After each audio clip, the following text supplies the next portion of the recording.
today. Yeah, for once you're not playing the Switch, but we can't see the kiwi bird weirdly We enough. can't? Oh. No, I will have to move that. Hey guys, welcome to another one of our live session. Today we're going to be talking about traveling in New Zealand, but first we have a couple of celebrations. Oh gosh, what do we have to celebrate today?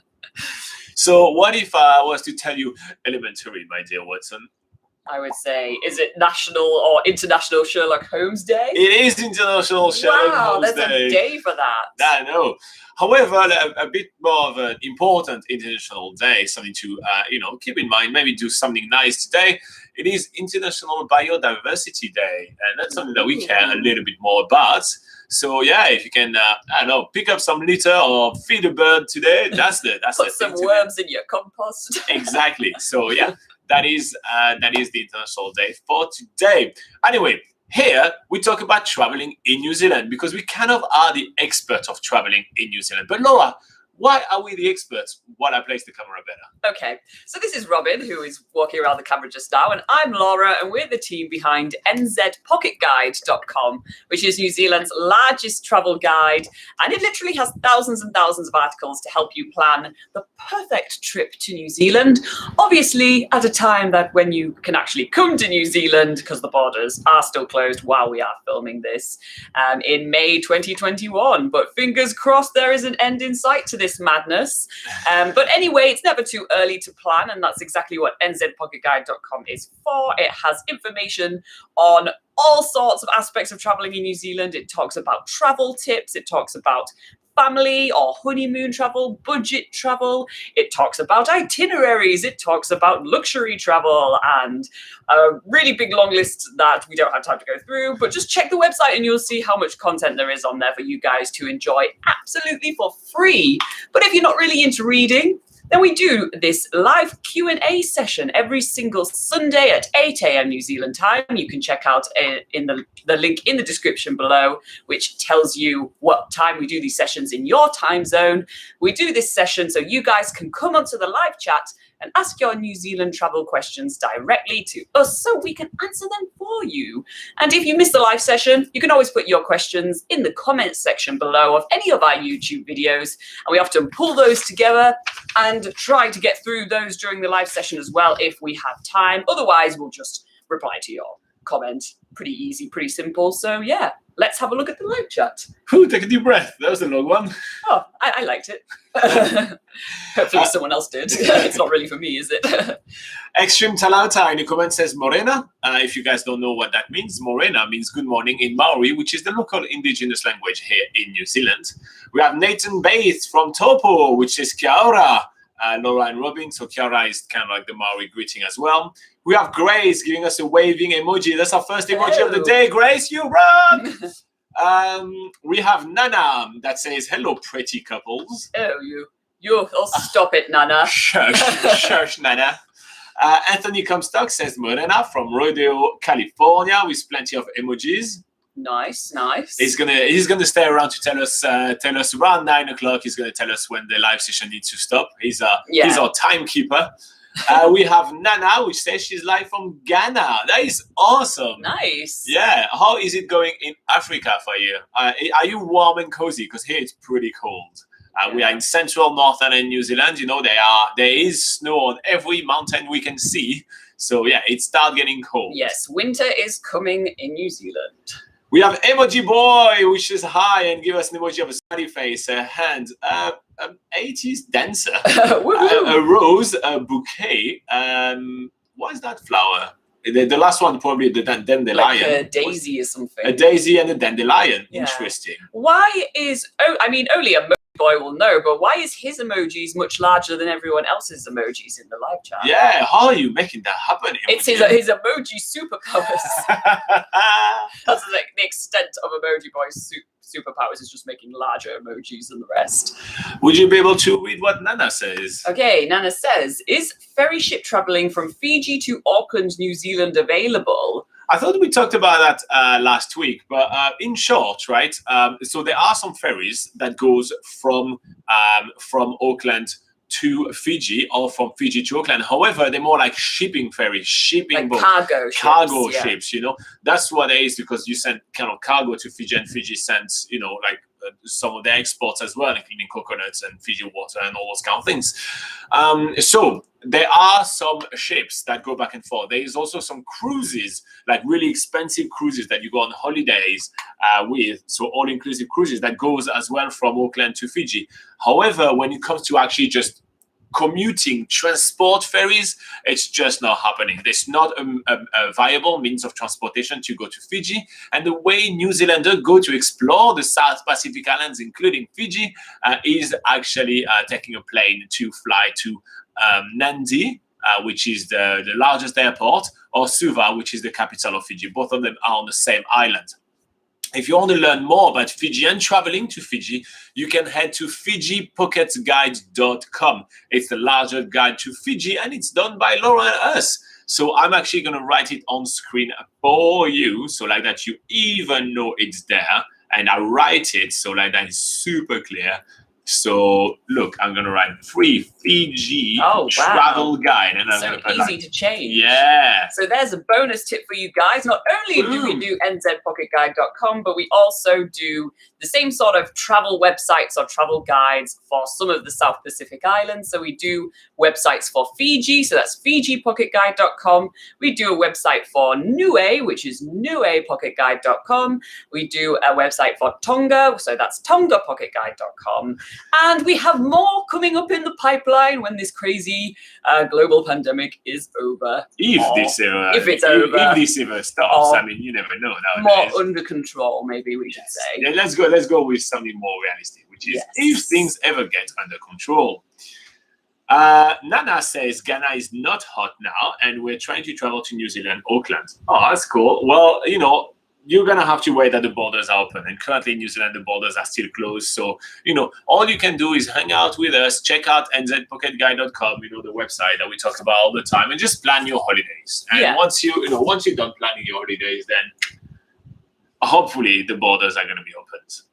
Term and conditions apply because the borders are never opening. I'm sure we have some questions coming up on that topic. So Emoji Boy says that the reason his emojis are way larger than everybody else is because he's special. So here you go, special power. Simply because he's special. Anu Rumbu Daniel says, please, when can I come to New Zealand?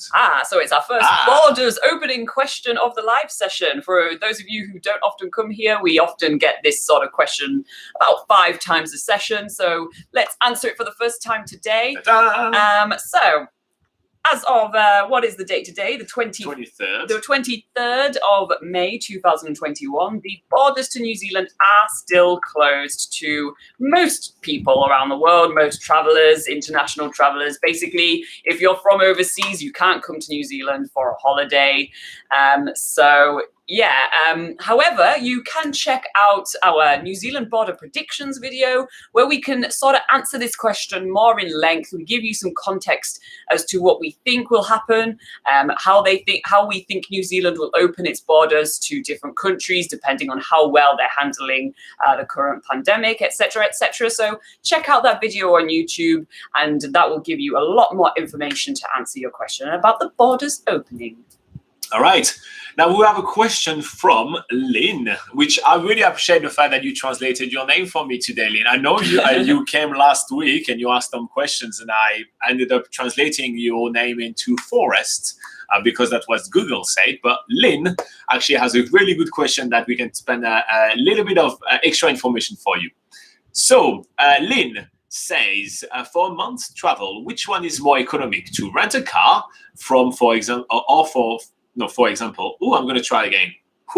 So Lynn says, for a month's travel, which one is more economic, to rent a car, for example, or to buy a car, then sell the car afterwards? I like hearing from traveling in New Zealand, even though I can't go there yet. All right. So what is more economic? Do you want to rent a car or do you want to buy a car if you only have 1 month in New Zealand? Okay, well, in terms of what is more economic, if we're just talking about the economic side of things, I would actually say buying a car would be cheaper than renting a car. Often you can sell back for maybe, similar price to what you've bought it, especially if you've only bought it, you've only had it in New Zealand for a month, obviously, hopefully not anything too crazy happens to the car if you've only have it in New Zealand for a month. So, the theory is you could sell it back pretty much the same price as what you bought it. However, with 1 month in New Zealand, that's still quite limited time to actually travel around New Zealand. And you also need to understand that actually buying and selling a car is a process in itself, and quite a time-consuming process also. So typically, we recommend people to only buy a car in New Zealand if they are staying in the country for maybe about 2 months at a stretch, but more 3 months. If you're staying in the country for 3 months to travel around, then you do have enough time at the beginning and the end of your trip to buy and sell the car. There's a few paperwork involved. You also want to do a bit of test driving with cars, because there are a lot of used and second-hand cars in New Zealand that aren't in tip-top shape. So you do want to actually take the time to test the car and make sure it's going to actually survive your whole road trip around New Zealand. So with all that in mind, that does take a bit of time. Yeah, would you like to add anything to that? So I think I'll concur. Like that would be the same. I will have the same opinion than Laura. However, I would really emphasize much more the rental side personally, just because I feel like if I only have 1 month in New Zealand, I really do want to spend actually 30 days exploring the country, more than spending sometimes going from garage to garage to kind of buy a car. However, if you personally, Lynn, or whoever's watching, you do have some experience in buying, renting car, buying and reselling cars. If you do have some experience, you know what to look for when buying a car and everything like that. If you feel a little bit more confident, then you can definitely go ahead with that. One of the big things that I find issues with cars in New Zealand is the cam belt. That's the thing that we literally had the most issue with when traveling around New Zealand. So if you can get a car, when buying a second-hand car, a car that doesn't have a cam belt but have a chain belt, if you're not sure what that is, just Google it so you understand maybe in your own language what that is. But that's, for example, the main thing that I'll be looking for if I was to buy a car. Also note that a lot of car sellers and car buyers are extremely unreliable. So that means that maybe you're going to make an appointment and they're just going to say, oh, no, I can't do today. I'm going to do tomorrow and everything like that. It's especially as well for buying cars, because they know that if they waste your time, then you're going to be a little bit more desperate. So at that point, you may be a little bit in a time stretch. So that's a little bit kind of like the worries right here that I will have when wanting to buy a car for only 1 month. It's not a bad thing to do. A lot of people come in New Zealand on something called the working holiday visa, which allows them to come work and travel in New Zealand for up to 12 months. And that allows you to have an extended trip to New Zealand.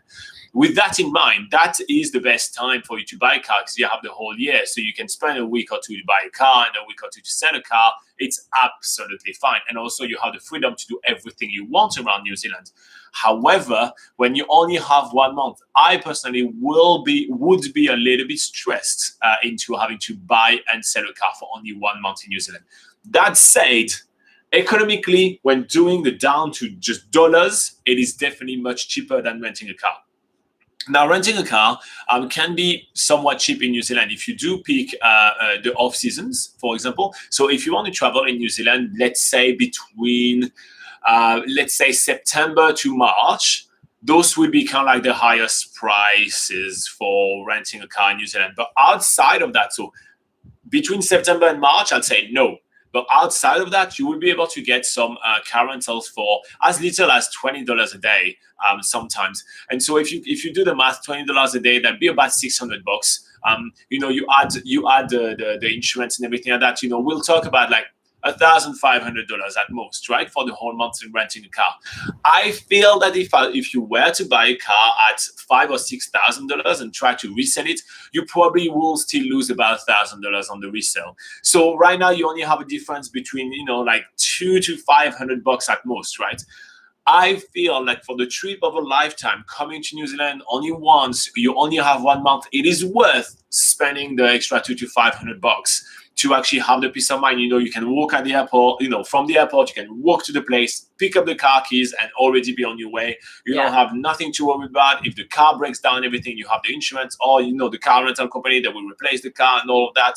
So, you have all that. The car has been well maintained, because obviously the people that rent the car, they want the car to be well maintained. I mean, some of the best well-maintained car in the world are actually cars from car rental companies, right? Because that's literally how they make their living. I mean, some of them are quite bad. And actually, in fact, on nzpocketguide.com, we do have a list of our favorites. Oops, that's the wrong one. But yeah, on nzpocketguide.com, we do have a lot of tips on car rentals. We have like things to look for. We also have our favorite companies in every cities, so you can know that if you go to the companies that we have listed, they are good. So then you just have to compare the prices and the extra little add-ons that you want and everything. So yeah, in short, I kind of agree with Laura, but yeah, if you look at the math only, it is cheaper to buy and sell a car. Yes. Anyway, for more information, not what I showed on screen, but for more information, you can head out to nzpocketguide.com. It's your largest travel guide to New Zealand. It's free to use, and there is ton of more than 3,000 articles on there. And if you find this video useful, a free way to say thank you for all the hard work is to hit like. And if you want more travel tips about New Zealand, you can hit subscribe. We have a lot of videos on the channel, like thousands. All right, let's go back to the live chat. We have Clay from Dunedin, who says, morning all. I thought you guys would be live from the island this week. So if you guys don't know what that means, New Zealand has opened its border quarantine-free with the Cook Islands, which is a small island nation which is COVID-free. It's a state in association with New Zealand, and it's a great island paradise. We're just letting the waves of tourists going in first, and then we may get in there afterwards. But yeah, I think it's going to be really busy. Adil says, kia ora, Robin and Laura. Kia ora, Adil. Aldous, do you want to... See what Aldous says? So Aldous says, saw one of your videos on Niue, looked really nice. How would you suggest weaving a visit to Niue within a trip to New Zealand? Ooh, that's good. Yeah. So we're gonna have to assume that you have some time enough, to come to New Zealand. So if you're only coming for 2 weeks or under, we wouldn't suggest doing that, right? Because the shortest trip to Niue you can take, correct me if I'm wrong, it's 5 days, right? The shortest trip would be like a weekend trip. They do between Friday and Monday or something like that. But that would be too short. Yeah. So 5 days. 5 days would be kind of the shortest realistic trip. So you would have to have 3 or 4 weeks in New Zealand.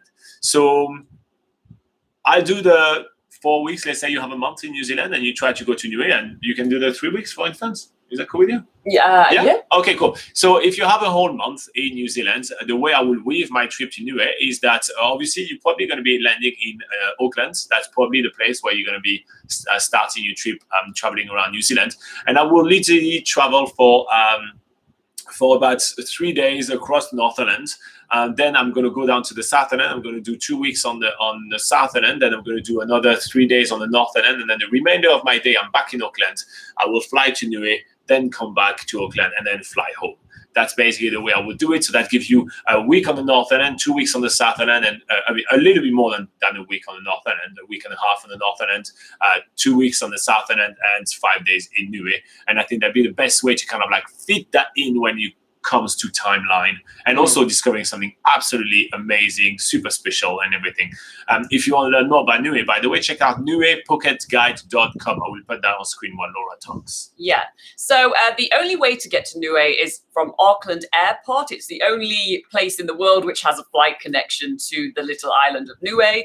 But the really good thing, if you are doing a trip to New Zealand and you want to go to Niue, is that they use New Zealand dollars over in Niue. So you don't have to go through any faff of changing currency or anything. It's basically as easy as taking sort of a similar trip to New Zealand, but a more tropical experience. So and then once you're in Niue, there's plenty of accommodation types available.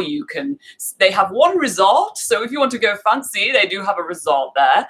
However, they do have sort of more budget guest houses, which is kind of like an equivalent to staying in a backpackers or a hostel, or you can hire out holiday homes, for instance, and there are motel units and stuff available as well. And the rest, pretty much all the activities are free anyway. Yes. And the best thing to do So the best things to do when you, first of all, we would recommend hiring a car for Niue, because in terms of other ways to get around, there's not that many other options. Well, there are. You can hire a bike, but the island's perhaps a little bit too big if you want to cycle every day. There's electric bike hire. There's also, but most people tend to hire a car for Niue, and but driving times then are only about 10 minutes until you reach each attraction. You can get around the island pretty easily and pretty quickly. And what you can spend all day doing is going to different sort of what they call sea tracks, which lead to various different swimming holes where you can swim amongst coral and fish. Really beautiful, super clear water. Also, if you go during the right season, which is between June and August, I think, or up to September. That's the whale season in Niue. So you can go swim with humpback whales. There's very limited places in the world where you can actually go swimming with humpback whales, but Niue is one of the places you can do that, and you can do that amongst some of the clearest water in the world. So that makes it an even better experience. I'm just showing sea tracks along the way. But other than that, if you are on a budget, or even if you're not on a budget, there's a ton of amazing sea tracks to really beautiful, scenic coastal places. Niue is the world's largest raised coral atoll, and that means that the scenery there is really crazy. It's really unique. It has like beautiful chasms and stuff that you can take ladders down into, and all sorts of amazing stuff to see. So if you came to New Zealand to see the scenery, then going to Niue to see like a different type of amazing natural landscape, then that's really an amazing addition to your New Zealand trip, in our humble opinion. Nice. All right. So we have Lynn that says that, yes, this character means forest. So here you go. Google was translating it right, and I wasn't wrong last week. So that's a good thing. You don't feel like a fool anymore. Okay, Clay says, I have bought many cheap cars from Queenstown from travelers who have done that. Oh, yeah. So a lot of Kiwis, they do that. But obviously, they will kind of, and I know that's what you probably did, Clay, they will lowball you, meaning that they will make you a really low offer so they can in turn make some profit into either reselling the car or anything like that. That makes sense. Emoji Guy says, I have a question about the possibility of creating a bank account on a visitor visa. Is it safer to change cash to a local Visa, MasterCard or MasterCard, right? I mean, if you're just on a visitor visa, I actually don't think you can open a bank account in New Zealand anymore. It used to be the case, but even right now on the working holiday visa, they're making it incredibly hard. So unless you're actually coming with a really large amount of cash, meaning like more than 50K, they probably won't let you open a bank account on a visitor visa. So you're better off actually using your credit cards from home, or actually just coming with some cash. Again, New Zealand is very safe, so it's highly unlikely that you will have any issue even carrying a large sum of cash with you. Okay. Lynn says, thank you for the detailed, lovely advices. For last 2 separate months, in 2019 and 2020 in New Zealand, I rent a car each time from Apex. They really helped me with my travel advice and buying ferry tickets. But I saw others with working holiday visa buying cars. I thought that would be an interesting one to try perhaps once.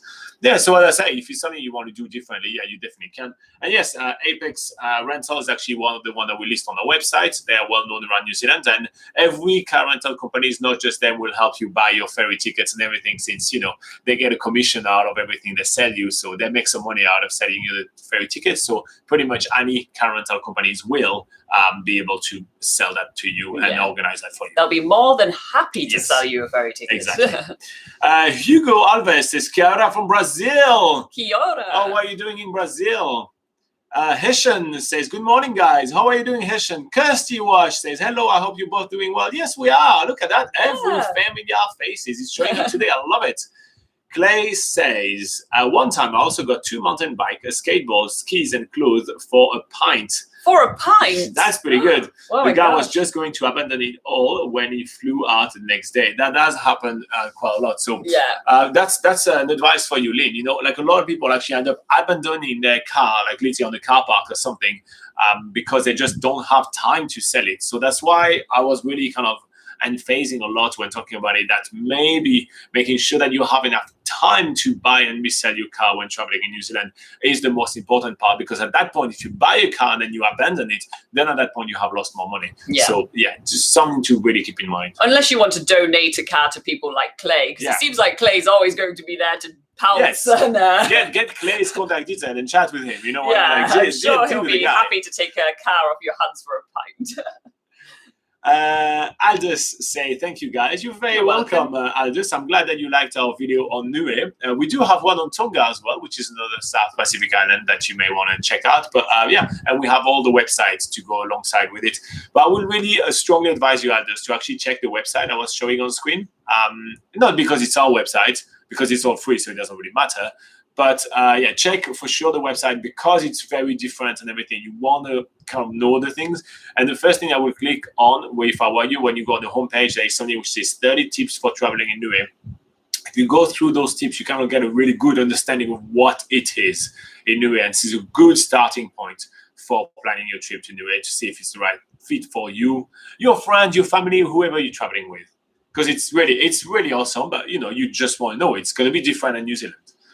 Michael Mariano from Hawaii, he said, aloha, good morning, everyone. Aloha. Ooh, I see the vaccine emojis. So that means did you get both of your shots yet? We obviously have. I think that's what the two vaccines. Yeah, I know, that's what I said, two of them. Show. Nice.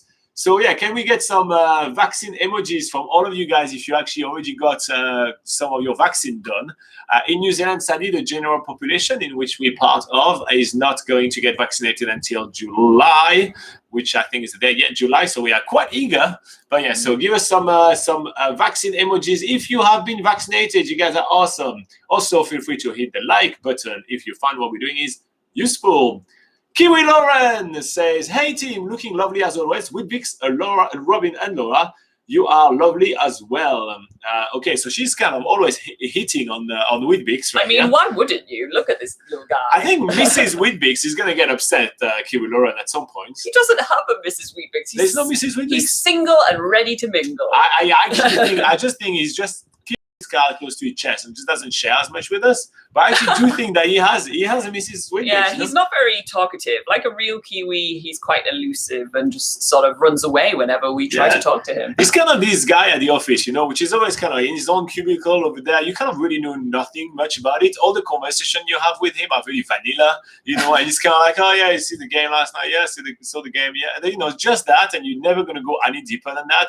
Is always going to be the person that you kind of like, you always picture him having like a crazy outside of work life. Well, that's what Whitbix actually is. And I do think that he has a Mrs. Whitbix and a mistress with Whitbix. I think he's quite the ladies' man. Oh, right. Okay. Yes. You're quite the opinion on Whitbix. Okay. That's my opinion on Whitbix, the Kiwi fluffy toy. But yeah. Anyway, fantasies aside, Clay says he was also a few pints deep already. I tried to offer more. But yes, he'd be there. He basically live up there also. So he lives in Dunedin for you, Lynn, if you want to sell your car to Clay. And Lynn is saying Clay can start a business in Queenstown buying low, sell high. Yeah, well, there's a lot of people that do that. Don't you worry. Especially in Christchurch and Auckland. This is more like where those people are operating. But yeah, we see them a lot in Facebook groups and everything like that. So yeah. Kiwi Lauren says, I'm putting in some report card marks. 5 more weeks left of school. Just keep swimming, she says. I should be eligible for my second COVID vaccine at the end of June. Still dreaming of New Zealand. Nice one!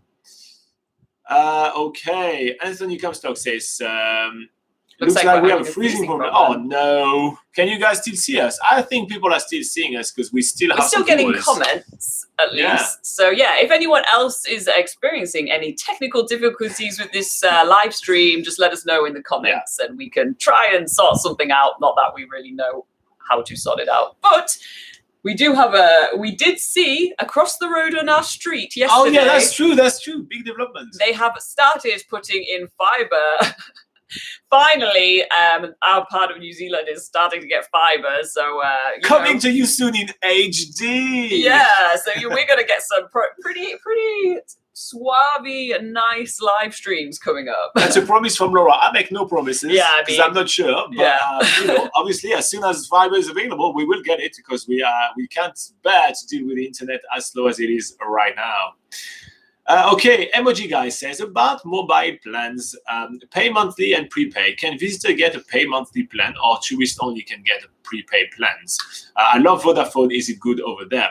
So I would say that Vodafone is kind of like, it's the one that is the least kind of good options, because you will have 2 degrees, which is a little bit cheaper but has less coverage, or you will have Spark or Skinny, which is going to be like the better coverage and at the same price than Vodafone. So that would be kind of the one I wouldn't really go for.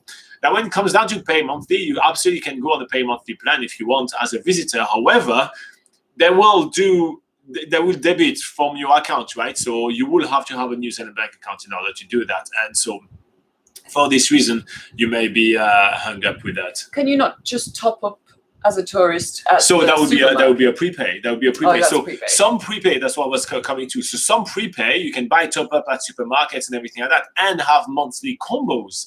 And so at that point, that's kind of like the best of both worlds, and that's what I will suggest for you. So you will buy your prepay like you do back home. You buy that at supermarket or convenience store, and you get your like $20 voucher and everything, and you top that up onto your prepay. And then with that money on your prepay, you can buy bundles. So for example, we are on prepay right here in New Zealand, and we have a plan. We are with Skinny Mobile because it's, to be fair, the best of every world. It's Spark network, but cheaper. And we have a plan which is $16 a month, and it gives us, I have no idea what it gives us, but I can check that for you. Give me a second, I'm going to load that up. Yeah. And so it gives us a certain amount of minutes, data, and everything. But also the good thing with, especially with Skinny, but I think it also applies to other networks as well, is that you can also do weekly plans as well. Because obviously, when you're a tourist, you don't need the unlimited New Zealand minutes and stuff, because you're probably not going to be calling people in New Zealand all the time. Exactly. So right now we have a $16 plans which lasts for 28 days, and it's prepay, right? It's prepay. So you will just top up, and so I have 1.25 gigabytes of data, 200 New Zealand minutes, and New Zealand and Australia minutes, unlimited New Zealand and Australia text, and unlimited Skinny minutes. But there are some plans, there are multiple weekly plans. There are some cheaper ones, some more expensive. I mean, one of them goes up to 40 gigabytes of data for $70. But you also have some weekly plan. If you want, for $20 a week, you can have 10 gigabytes of data, which is a lot. And then that's max speed, and then endless data at reduced speed. So for $20 a week, basically you get unlimited internet with Skinny Mobile, except that after the first 10 gigabytes, you're going to go much slower, so it's throttled for you. So yeah, that's basically how we'll do it. Remind me, I need to top up. I only have $10 on it. And also, we do have actually several articles on nzpocketguide.com, which one of them in particular compares the prices of their sort of prepay monthly bundles. So you can compare between Vodafone, Spark, 2 Degrees and Skinny, and the Warehouse Mobile as well, I think we've got on there. So you can compare what they offer per month. But then, I mean, from there, you can dive in and see what their weekly bundles are as well. So yeah, more information on nzpocketguide.com. If you just search on the website phone networks, and you should come up with plenty of stuff to read. I should have showed down screen what you were talking about. I was busy reading the rest of the comments. That's totally okay, Robin. It's totes my bad. Okay. Kiwi Lauren says she had her first dose of vaccine on the 31st of April, on the 30th of April. Woohoo! Congratulations, Kiwi Lauren. Nice one. She says that her she's seeking a completely platonic relationship with Mr. Kiwi Bird, Mr. Whitbix. She says, don't worry, Mrs. Whitbix. I'm also married, and Kiwi Birds aren't really my type. I don't think that's convincing enough for Mrs. Whitbix. In my mind, Mrs. Whitbix is extremely crazy, paranoid, and crazy jealous. So you'll have to fend off her clothes if you ever approach Mr. Whitbix for more than an ocean away. Right now, you're an ocean away, so she's kind of believing you. She's on the fence, right? But she kind of believes you. If you ever come closer, Mrs. Whitbix may be upset. Yeah. Clay is having a bit of a laugh. Anthony Comstock says he got the Pfizer shot, both of them in January. So here you go. He's all sorted, Anthony. That's awesome. Good job, Anthony. High five for everybody. Clay says, do you guys heads up the mountain in winter? And if so, which field is your favorite? So every winter we spend a few days kind of going to a snowboard and everything. I think we're going to stick with the North Island this year rather than going down to the South Island. So I think this year we're going to be doing, Ruaperu, so Whakapapa, probably. Yeah. So that's in the central North Island, and because that's Which one are we going to do, Churro or Whakapapa? Whakapapa, probably. All right, so Whakapapa Churro is is on the other side of the mountain. It's always a bit of a mission to get to. not worth the drive by Yeah. Laura. Yeah. If you're coming from like the lower half of the North Island, then that's obviously those people always go to Roa ski field, but people from the upper North Island, they always go to Whakapapa. But it's definitely worth checking out both, and we have done that. But we'll go to the one that's easiest to get to. Okay, we have Mark Lockwood that says it's 9:25 p.m. in the UK Peak District. Still light. Loved your video on comparing the UK and New Zealand the other way. Oh, good. I'm glad you liked it. Yeah. If you want to some other kind of travel tips and everything, yesterday we published a video. I don't know if you guys have seen it, but it is the biggest mistake that you can make when planning a trip to New Zealand. So it's kind of thing that we learned ourselves and that we want to pass on. So you may want to check this one out. Pass on the knowledge. And thinking of videos, I kind of forgot. We're having a quiz coming up. Oh, today? I completely forgot about it. Okay. At the end of this live session, stick around. We have a premiere, we have a quiz, and the quiz is about something. What is it about? I have no idea. Let me check while Laura tells you about the quiz. The first question is, what is the quiz about? I completely forgot about that. If you can guess what the quiz is about, put it in the comments. Yes. Put it in the live chat. Oh, there is a premiere, so you guys can actually... And you'll get a bonus point if you get it right. No, you won't. What is that nonsense? Lara, stop telling bollocks to people. So this is kind of a new thing that we're doing. We're doing quizzes at the end of our live sessions. It's on a different link, and Robin will put a link up in the live chat towards the end of this live session. So if you guys want to just stick around for a bit of fun, I mean, who doesn't like a bit of trivia? Then stick around, and we will be doing a quiz about New Zealand regions. News just in, it's going to be about New Zealand regions. So the link is in the description of the video, and I'm also going to put that in live chat for everybody. I completely forgot about that. But anyway, do you guys enjoy the quiz? We've done it that's been 3 weeks now. We're doing the quiz after the live session. Do you guys enjoy it? Is it something that you guys wanted to do even more? I have a batch of a few more left in, but not that many people watch it. So if you guys actually are watching live, you're enjoying it, I'm going to keep doing it. But otherwise... well, Robin forgot this week, so it can't be that exciting. I forget it. Yeah, look, I just put the quiz. So there is a link in the live chat right now. Anyway, completely forgot about that. Anyway, it'd be fun.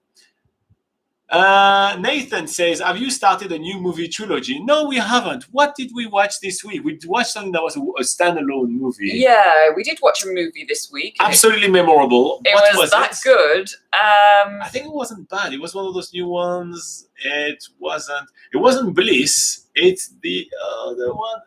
Nobody. We watched a movie called Nobody. I don't know if you've seen it, but Nobody is pretty cool. Nobody. But I don't think that was this week. The guy that was he was kind of a spy, but you can't spoil it. Yeah. So Nobody was quite cool. It was kind of like a John Wick style movie. It was fun.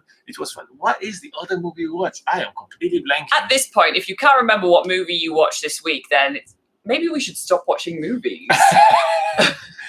What was it? I'm completely blanking. I feel like we've just watched Survivor Australia all week. Yeah, we watched Survivor Australia.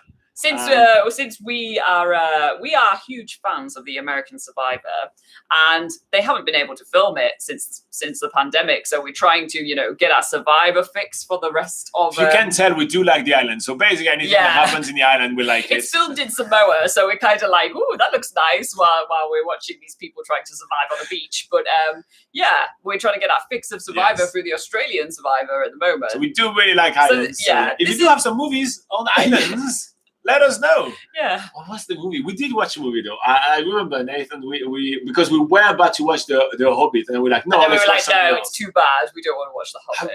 It's going to come back to me. Stick around. Anyway, aside from watching two people way too old trying to remember what happened to them last week, I feel like ancient right now. I'm going to keep going. So let's talk about what we know, which is traveling in New Zealand. Yes. Let's go. Kira Lawrence says $16 per month for a phone plan sounds like a dream. I paid $96 Canadian, and I don't even get unlimited. She gets only 10 gigabytes per month. Canadian cell phone plans are so expensive compared to other countries. Yes, Bell is terrible. It's the worst. Does that include the phone as well? Is that like a contract? They're really terrible. I remember. Wow. I hated them. God, who can afford to have a phone in Canada? We'd have to just use pigeon mail at that point. Emoji Guy says, right now I'm checking Skinny plans. Thanks for the suggestion. I only knew about Spark and Vodafone. Yeah, so Skinny are basically, they're the same company than Spark. They're just for younger people, so they're cheaper. But check out NZ Pocket Guide. We literally compare all of them for you, so you're all sorted with that. Q Lawrence says, I missed my bus to Milford Sound once. It's okay, I've already been there. So I rented ski equipment and headed to Cardrona for the day. As a Canadian, I was surprised to see so many snow machines. Yes. Yes. The New Zealand ski resort tend to rely a lot on snow machines. They definitely do. Back in a second. I really want to know what movie it is.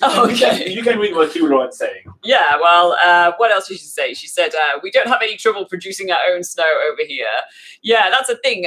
Also with New Zealand ski seasons, they usually have dates where the ski fields aim to open by, usually sort of mid-June they want to be open by, but since I've been here for maybe about 7 years in New Zealand, every single year there's been a mad rush to make the snow through snow machines to get the ski fields open, but even then they're usually delayed by 1 or 2 weeks. So there's an extra tip for anyone planning to come to New Zealand for the ski season. Don't plan to come right at the beginning of the ski season, because also when the ski fields are open, when they do officially open at the beginning of the ski season, that doesn't necessarily mean that the entire ski field is open. So usually they'll still only open if there's only 1 or 2 trails available, because that can be quite a disappointment. For example, the ski field that we were talking about, Whakapapa, which is on North Island, it's actually one of the largest ski fields in New Zealand. And they will still open if there is only a tiny section called Happy Valley, which will be open. And Happy Valley is literally the stuff for kids, and it's barely upslope, and it's all of snow machines, right? And they will still open. They will still tout it as opened. So you may get disappointed with that. So really, kind of the beginning and the end of the season is not that great. It's best to come in August and sort of the beginning to mid-September are like the best times to come skiing in New Zealand. Otherwise, outside it's too sort of reliable on the weather, which also, it doesn't always produce enough snow for the ski season. So. And that doesn't say that if you're outside of those day trends, you may not have like the perfect snow day, right? Yeah. It does happen. The weather is extremely changeable in New Zealand, and it does happen. But for you guys which are planning your trip to New Zealand, and you won't be flexible on your dates, I feel like if skiing is something that you really want to do, if you're an Australian right now watching that and you want to plan a snow trip to New Zealand, I wouldn't fly all across the ditch if you only have partial chances of snow or if there's a bit of a risk. So I would really aim from the 1st of August to the 15th of September as a sure thing. And to be fair, it will be pretty much, you get more chances to get snow. On the South Island, you get a little bit more flexibility on there. The season's a little bit longer, but still. It's actually longer in the North Island. Is it? Yeah. No. It's ends pretty much all the ski fields in the South Island close by the end of September. That's true. They keep it open for everyone. In Whakapapa, it can be 1 or 2 weeks into October before they close. Because of all the snow machine that Joanne's talking about. They actually did invest. They get some new snow machine, even more, more snow machines. Well, at Whakapapa, they've a couple of years ago, they invested in this huge different type of snow machine, which actually means they can fill up Happy Valley, what Robin was talking about, which is like the children's ski slope. They can fill that up in the middle of summer, and they do actually sometimes for like a Christmas summer special, they'll like put snow in Happy Valley. So yeah. So it's not real snow, it's fake snow. I mean, that's for the kids, really. All right, so that's our take on ski season. Q Lauren said the quiz are fun. Where are we on? Oh yeah. Yeah, I haven't read that bit. I watched Hunt for the Wilder People a couple of weeks ago, filmed mostly in Hawaii Great Ranges. I think directed by Taika Waititi. That's correct. Yes, it was a good one. Yeah, it is a good movie. Did you see this one? I haven't actually watched that. Maybe we should rewatch it. I should rewatch it. You should watch it. Let's do it. Extreme Talota says, see you next week. Gonna go for a run. So if you guys don't know, he's a referee for rugby league. So yeah, he has to keep fit in order to repair sports. I know what I'm talking about when it comes down to sports. All the verbs. Yes, so Kiwi Lauren's talking about her crazy, ridiculous costs. Oh, it is a contract. Sasktel from Saskatchewan. That's funny. Okay, Clay says, Kiwi Lauren, how funny is the scene at the funeral? Oh, okay, now just stop. Oh, we're not talking about spoilers. Stop. Nathan says, how far are you from Whakapapa ski field? Pretty much as far as you are, Nathan. In plain terms, pretty much distant than what you are as far. Maybe a tad closer. Maybe a tad, but that's debatable. Mark says, have you been to the most northern cape on the North Island? Laura, if you're talking about Cape Reinga, then yes, we have been to But Cape is it the Reinga. most northern? It isn't the most northern point of the North Island. That is, I actually can't remember the name of the most northern point. Oh, that's funny on NZDT. Yeah, so there is a northern point, and I think you do have to sort of do more of an actual hike to get there. But yeah, we have definitely been to Cape Reinga, which is the place where you can see a beautiful lighthouse. And you can, I think the most impressive part of going to Cape Reinga is where the South Pacific Ocean is meeting the Tasman Sea, and you can actually see sort of the two different shades of color in the water, and they're sort of crashing together. It's actually really weird and surreal. I didn't think that oceans behave like this, but apparently they do, and you can see it at Cape Reinga. And what was the name of the most northern place is actually Hikura de Surville Cliffs. So that is actually the most northern point of the North Island. Yeah, and another, if people want to know what there is to do at Cape Reinga other than see the lighthouse, we do have a handy article on nzpocketguide.com, which Robin is putting on screen right now. I assume you have put it on screen. Yeah, so you can go and do the lovely Cape Reinga lighthouse walk and get some beautiful photos there. As you can see, there's me and Robin. And me with my broken arm. I shouldn't jump with it. Yeah. And then, yeah, there's also walks to various different really scenic bays with beautiful sands like Taputu Bay. So you can go spend some time at the beach. There's also the Te Paki Coast Track, which is a multi-day hike, and you can stay in campsites and stuff overnight and go walk amongst beautiful sand dunes, for example. And it's actually, this walk is being considered to be the next great walk in New Zealand. If you've heard about the New Zealand Great Walks, they're usually, the iconic multi-day hikes of New Zealand, for instance, like the Milford Track, the Rupert Track, and etc., and they're actually considering that track to change into a great walk. And actually, we mentioned that and we nominated it years ago as one of our best alternatives to great walks in New Zealand. So so it's a good alternative and an alternative. One of the campsites on the way is free, so you can stay somewhere for free. Boom. More beautiful walks like the Twilight Te Werahi Loop Track. So more beautiful sand. This one is about 4 to 5 hours long, so this one will be done in an afternoon. Yeah.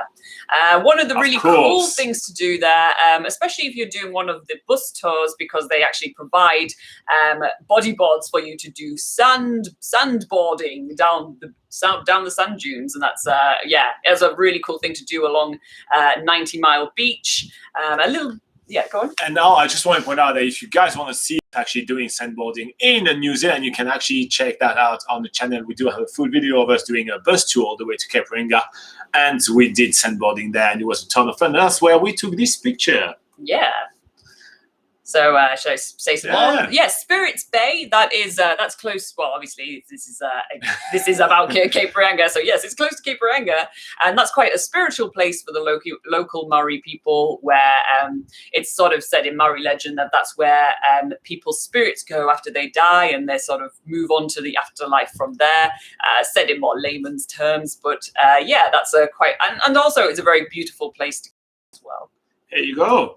So I hope that you enjoyed this list of things to do in Cape Reinga for you, Mark. I know you just asked if we've been there, but yes, we have. And yes, there is a lot of content on the site.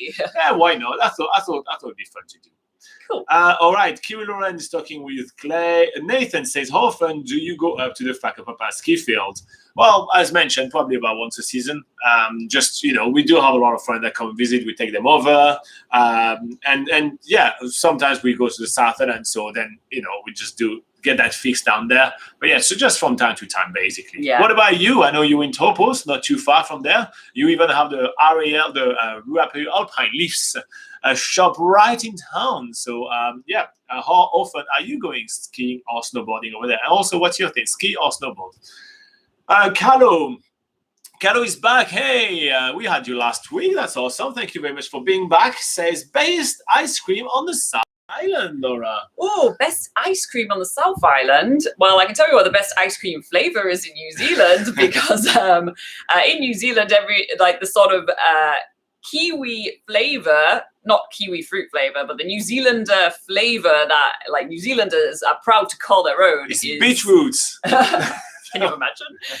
Is something called hokey pokey, which is ice cream with like little bits of like crackly honeycomb inside. Very nice and tasty. So, but in terms of the best place to get an ice cream in the South Island, I would say random convenience stores, because when I've been traveling around the South Island, going to random convenience stores and just saying like, they ask you if you want a small or a large ice cream, and just like, oh, just a small, and then they put huge scoops on top and you've got like a huge ice cream for like only about $2 or something. They're usually quite cheap when you just go into, just like small, unnameable convenience stores. And I feel like I've been most surprised by the ice creams at random places like that. But in terms of like, gourmet sort of, I don't know. Oh, my favorite is not gourmet whatsoever. My favorite is nice munchy. I mean, nice, sizable and really awesome. So just near Nelson, I actually cannot remember. Like it's between Nelson, sorry, between Nelson and Motueka, which is just before the Abel Tasman National Park. There is a sign on the side of the road that says "Real Fruit Ice Cream." And they put like strawberries. They can do strawberries, and that's actually most of the time when they say strawberry real fruit ice cream, they just do strawberries. But those guys over there, they do blueberries, they do blackberries, they do all ton of stuff. So they basically take those strawberries and everything. They just chunk them in the machine that kind of like makes like soft serve, and they also put some vanilla ice cream in there, and then they serve them. And they have really big cones compared to like the usual really really large ones. So I am going to go with quantity over quality on this one. And I'm going to say the real fruit ice cream random sign on the side of the roads between Nelson and Motueka. Yeah. If you find that, I mean, it's obviously it's a how much fun. I just don't have it on top of my head right now. I just don't know the actual address or something. But yeah, really awesome. And also like Nelson and the Albert Tasman National Park, it's more like kind of like your sunny, like beachside town of the South Island. It's more like your summer holiday of the South Island. So this is more where you're gonna enjoy the ice cream even better, as Nelson has the highest amount of sun hours in New Zealand. Yeah. But I just have thought of like some other popular ice cream parlors in New Zealand, and in particular around Queenstown. I think they have one in Wanaka as well, and that's Patagonia ice cream, and in Arrowtown as well. We have a video of us actually eating Patagonia ice cream in Arrowtown. Yeah, so that's another popular choice. So there's that as well. But oh my God, there's a ton of ice cream parlors all over the South Island and New Zealand in general. Yeah. So yeah, take your pick. Yes. So if you can't find mine, Patagonia, it's a good one. Then you can see like the amount of flavors that they have and everything. Literally on the video, if you type Arrowtown and then NZ Pocket Guide, you'll be sweet. You'll find us eating ice cream right on your screen. Wow. Okay, Kiwi Lauren is recommending Hockey Pokey flavor for you, Carlo. She says, my one food intolerance is actually kiwi fruit. Go figure. Ooh, so Kiwi Lauren, you do not like deep fried kiwi fruit from Eric's Fish and Chips in Queenstown? That is a dessert that you have to try. Carlo, rather than ice cream in Queenstown, go get deep fried kiwi fruit from Eric's Fish and Chips. Deep fried kiwi fruit from Eric's Fish and Chips. And say hi to them from us, by the way. They are awesome. And says, I was getting ice cream and the person in front of me ordered kiwi and I had to ask them to sanitize the machine before they made mine. Oh, no. Oh, you didn't want to be that person, did you? Yeah, you should have gone first. Nathan says, I'm better at skiing than snowboarding. Not the best. I have stayed up at the Whakapapa in a school hut and saw the sunset going down behind Mount Taranaki. Wow, that's so good. That's cool. And he says, I enjoy strawberry ice cream. Yes, around the Topo area where Nathan is living, there's a lot of parlor, especially in summer, that pops up and they're like real fruit ice cream, and that's really good. Yes. It's about $5 usually if you want to budget that on your trip. A calo, you can write down $5. It's deep fruit ice cream. It would be a little bit more expensive at Patagonia, but you have more like fancy flavors and everything like that. But yeah, here you go. I can even tell you the price because I always have we always have actually. If one day one guy see a vehicle with a branding on it, you break the window, you open the glove box, and there's always two $5 bills in there because we always stop for our emergency real fruit ice cream fund. So there's always two $5 bills in the glove box of a car. Also, please don't break the window of a car for $10. Yeah, we'll buy you an ice cream if it means saving the window of a car. All right, I've been Joe says, hi there, planning to visit Queenstown this winter. Your opinion, please. Ooh, we do actually have someone that was asking us that, and we're supposed to do it. All right, I've been Joe. Let's talk about Queenstown in winter. Are we talking about the ski season yes, in there he's as well?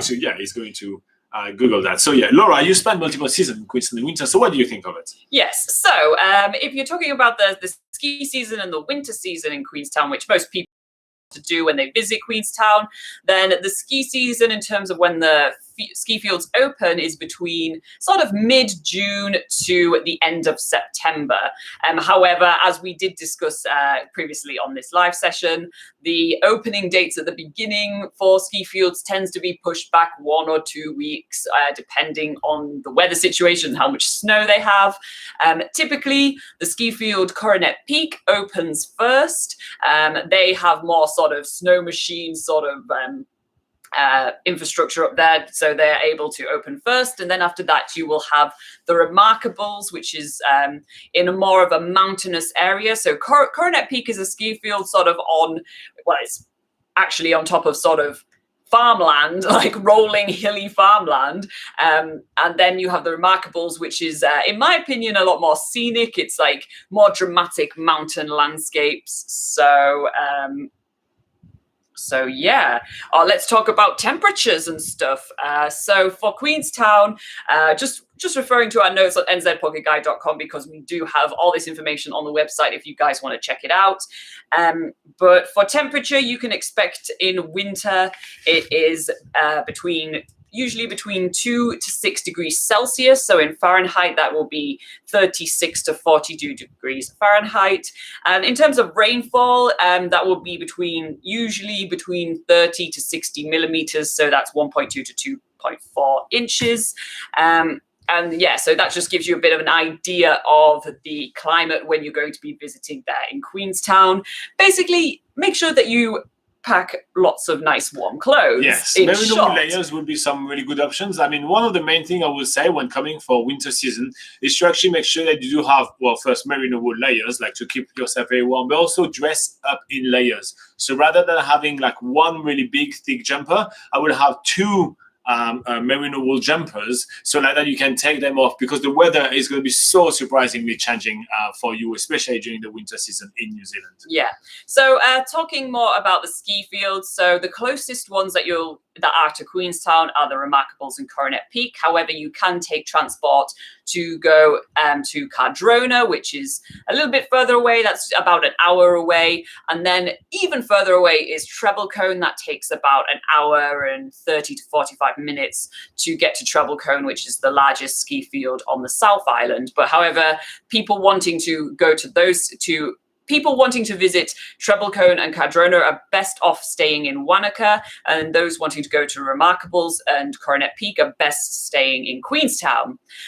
So in terms of how to get to the ski fields, what you'll find different to European ski resorts or, say, American ski resorts is that you don't actually stay in the ski fields, or you can't just ski up to your accommodation or anything. In New Zealand, you actually have to take transport, or have your own transport, your own car, and drive up to the ski fields. So bear that in mind.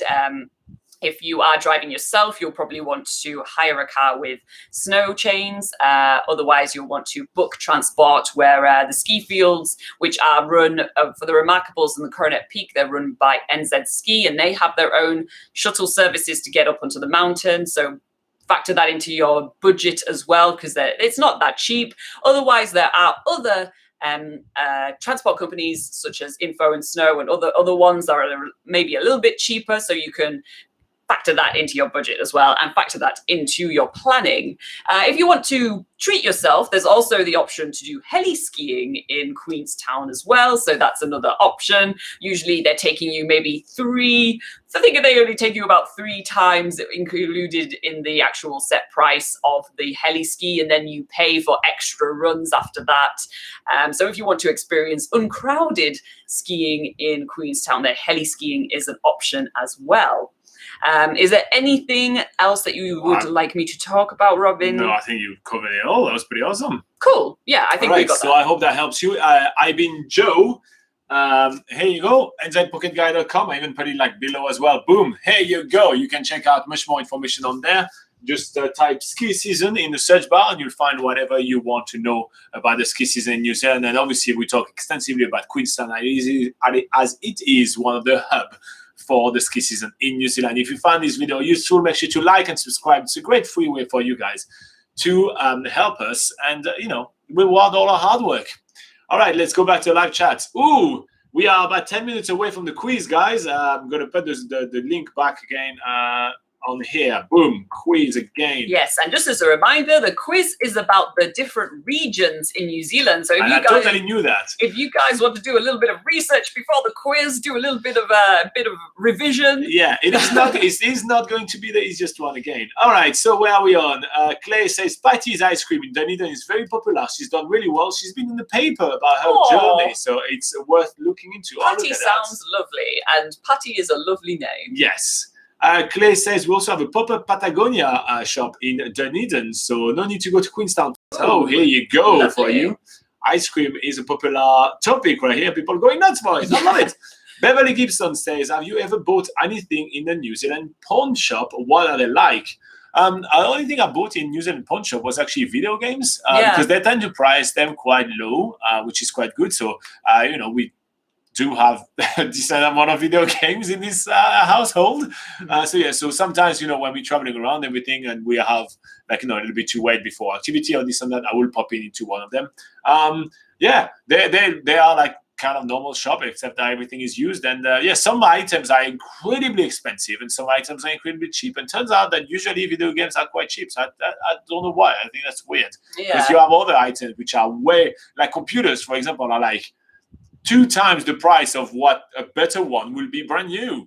But go figure. Interestingly, the last pawn shop that I went into, they were selling vacuum cleaners in there, and I found it very hilarious that they kept the dirt and the dust inside. You could see the vacuum cleaner was full with dirt and dust, and they were selling it with the dirt and dust inside, which I found just quite funny. Free dirt. Just thought I'd share that with you guys.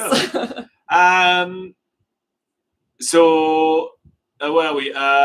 Kiwi Lauren says, deep fried curry food would be amazing. Yep, I agree with that. It is. Clay says, my partner is from Uruguay, so Patagonia is her only go-to. Anything else isn't ice cream in her mind. Oh, that is a bit rude. Yes, I have a partner who also is quite pretentious about food and will only accept the best. What? No, that's not true. I eat your stuff. I eat you. I eat your stuff. I eat whatever you make. So, Kiwis and people from the UK are usually quite relaxed about food. We kind of have a bad reputation amongst the international world of our choice in food. So, and Robin is often appalled by the sort of things that last time I went to the supermarket, she saw spaghetti and sausages in sauce in a can, and she was like, that looks delicious. It's not okay. It's not food. Anyway, moving on. Speaking of food, best snacks for road tripping. Honestly, Laura's cookies. They are really awesome. They're really good. Come round, I'll give you some cookies. Yeah. But literally, Robin does give cookies to anyone that comes to our house, even if it's just like the courier person. You kind of feed them like a dog, like, there's a good boy, here's a cookie. Sometimes, the courier, sometimes they don't bother coming out of the truck or anything. They just give the slip and everything. Honestly, if you give them cookies, you get your stuff delivered. They actually take the time to knock around. Sometimes they take the time to walk around if I'm not there. And they do a better job if you give them, positive reinforcement. Exactly, it works. So I love cookies, but everybody's kind of different. I used to actually drink a ton of orange juice when driving around everything because it's so full of, actual good orange juice, not like the chemical ones, but good orange juice because it's really full of vitamin C, so it keeps you sharp when you drive. But that's my thing. What would be your one choice? Well, one quick one. A quick moving on one. the rest. Come on. One snack. We're going to road trip now. What do you want to buy? Quick. I would just say lollies, but There they you always go. come in a big plastic bag, so I wouldn't actually buy lollies. All right. But yeah, so let's say lollies. lollies from the pick and mix because they come also in a paper bag. So here you go. And lollies is the way New Zealanders say candy or sweets, just for you guys. Like, it's not like lollies on a stick. It's just like those gummy sweets, basically. Anthony Comstock is telling us story, and I'm just going because we have the quiz to do. I'm sorry I stalled on the road trip snacks. Let's keep going. Blood, I would eat my own homemade cookies as well. I wouldn't buy anything. Clay says, I think one of the fields in Queenstown this year are making rule that if you take a car, you must have 4 people minimum. Otherwise, you take their free shuttle. Also, no rubbish bins. Yeah. They are trying to manage the amount of people and also manage both the availability of car parks and stuff like that. So, yeah. Baba Bambo says, I love that name. Baba Bambo is asking me, what's the time in New Zealand? It's 9:06. This is what we're trying to wrap up because 9:06 a.m. 9:06 a.m. Yes. Sunday. On Sunday. Yes. Because we are trying to get to a quiz, which is coming in 9 minutes. Moshen says, I'm always ready. He's always ready for the quiz, emoji guy. The quiz, I'm going to put the link again for the quiz right now. Come and join me. And Laura hasn't done it, so she's going to fail at it because I made it really hard. I know a thing or two about New Zealand regions, Robin. Clay say they stamp on the environment, which I thought was pretty cool. I think they remove a car park. Oh, they're actually completely removing one. That's good. They're probably going to replace it with either cafe, restaurants, or shops, because they have dog concessions as well over there, and so there's a certain amount of places where they can build. So I think that's one of the ideas there. Nathan says, have a great day. See you next week, Laura and Robin. Enjoy day at work, mate. If I remember, he's working in a supermarket and works on Sundays. Vacuums at a pawn I shop. think I saw what Google deleted, mate. And so, that was a funny joke. Oh, damn, I missed it. Yes. Oh, well. I can't repeat it because if Google deleted it, that means probably going to delete the video if I repeat it. Milandinho Physio say, hi, as usual, my question, any update on the border opening or visa processing for international students? No!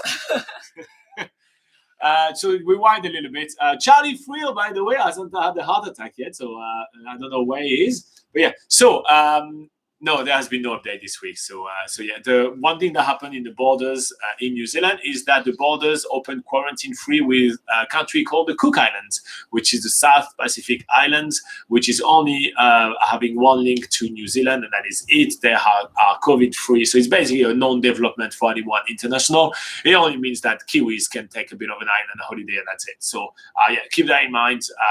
There has been one development, jokes aside, but it's really not a major development. It's literally just, one country opens. That is it. So Clay is suggesting pineapple lumps as a good trip snacks. Yes, Look at the fake smile. Even I, which will eat anything, will not eat pineapple lumps. So pineapple lumps are like a gooey pineapple sweet, and then it's coated in chocolate.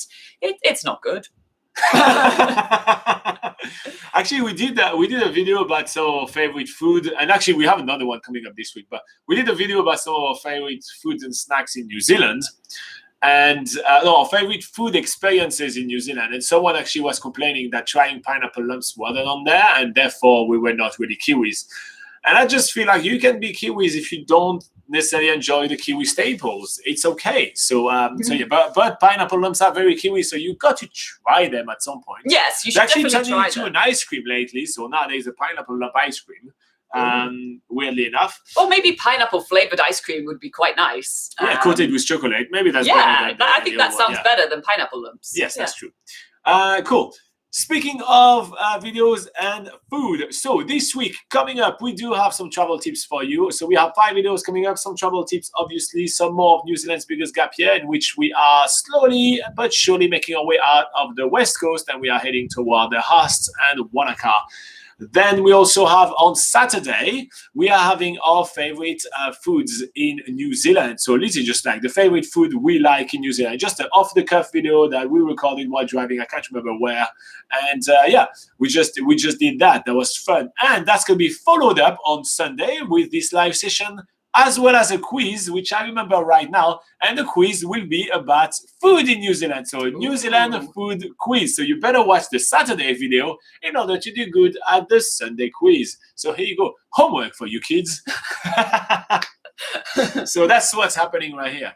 In terms of development, there is a big Immigration New Zealand announcement which is expected this week, in which they kind of reshuffle the way they do things. So yeah, so we may cover that if it is pertaining enough to travel or to border opening. Otherwise, because we're not an immigration channel, we may not cover it. But yeah, so keep that in mind. That may happen. And yeah, that's basically this week on the channel. We are also starting next month, basically at the end of the month, starting next week. We are revamping a little bit what we're doing on social media. We're going to try to do a little bit more content, a little bit more kind of quiz and stuff like that. So you may want to kind of follow us on social media. We are on Facebook. We are on Instagram. We are on Twitter. We are on Pinterest. And TikTok. We are on TikTok as well. And all that is at NZ Pocket Guide. So find us and yeah, join us then. So we're doing that. I'm doing a lot of work on that. Literally, I'm going to be spending my whole week trying to figure out how to do social media a little bit better. So if you want to support us, kind of share stuff that we did, that'd be nice. And all that is going to be starting next month. That's a little bit of an update from us, because I thought I'll talk about me a little bit, because that's what the internet usually is. It's pretty self-centered. Me. Here you go. Anyway, talking about you guys, Emoji Guy says how about muesli bar? It's healthy. That would be a ton of sugar though. I was going to say that would be healthy, but actually the muesli bars are usually coated in chocolate. They usually include chocolate. They're usually coated in like sort of honey or other type, or not honey because that would probably be healthier, but other types of sugar. So muesli bars are always marketed healthy, but maybe I would look into the actual ingredients of muesli bars. I'm not sure if they actually are healthy. That would be something worth looking at. You know, some the best road trip snack is a banana.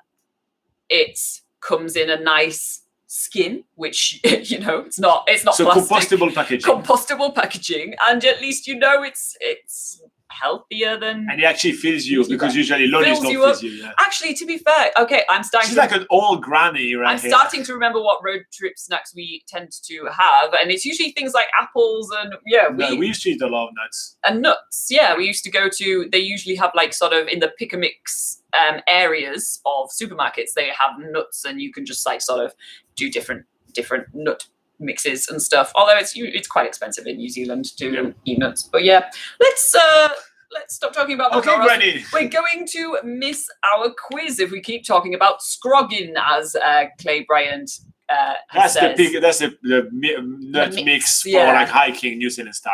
Yeah. Cool. So yeah, guys, we are gonna finish this live session. Thank you so much for being here. We'll be back here next week as per usual, 8 a.m. on Sunday New Zealand time. If you want to know what time that is, well, click on the reminder on the channel. There's a big reminder that says, hey, the next live session is then and now. This was live session number 128, if I'm correct. So next week is 129. NZPocketGuide.com is your way to pick our brain 24/7. It's entirely free. And thank you so much for watching. Like, subscribe, be cool. And also, we see you in the quiz in only about 2 minutes. So there is a link in the description of the video. I'm going to put the link again in the live chat right now. And I'll see you over there, where we're going to quiz Laura about the New Zealand region and see how you guys fare. Again, 15 questions. The video is about 11 minutes. It's kind of like really quickly. 15 questions, 30 seconds per question. Bam, bam, bam, bam, bam. And let's see if you guys know enough about the New Zealand region. Okay, wrap it up now, Robin. Well, I'm doing it now. I'm literally trying to click on the end stream. We're streamer. gonna miss the quiz. But when I click on the end stream, there is always loading. It takes forever to end the stream. Look, it's still not ending. Okay. All See right. you guys Bye-bye, next guys. week. Thanks for joining us. It's still not ending. Maybe we're here forever. Maybe we're never leaving. Yes, apparently. YouTube doesn't want us to leave. I will wait until it goes. We might be here for a while, guys. But go onto the link that Robin said and join us for the quiz.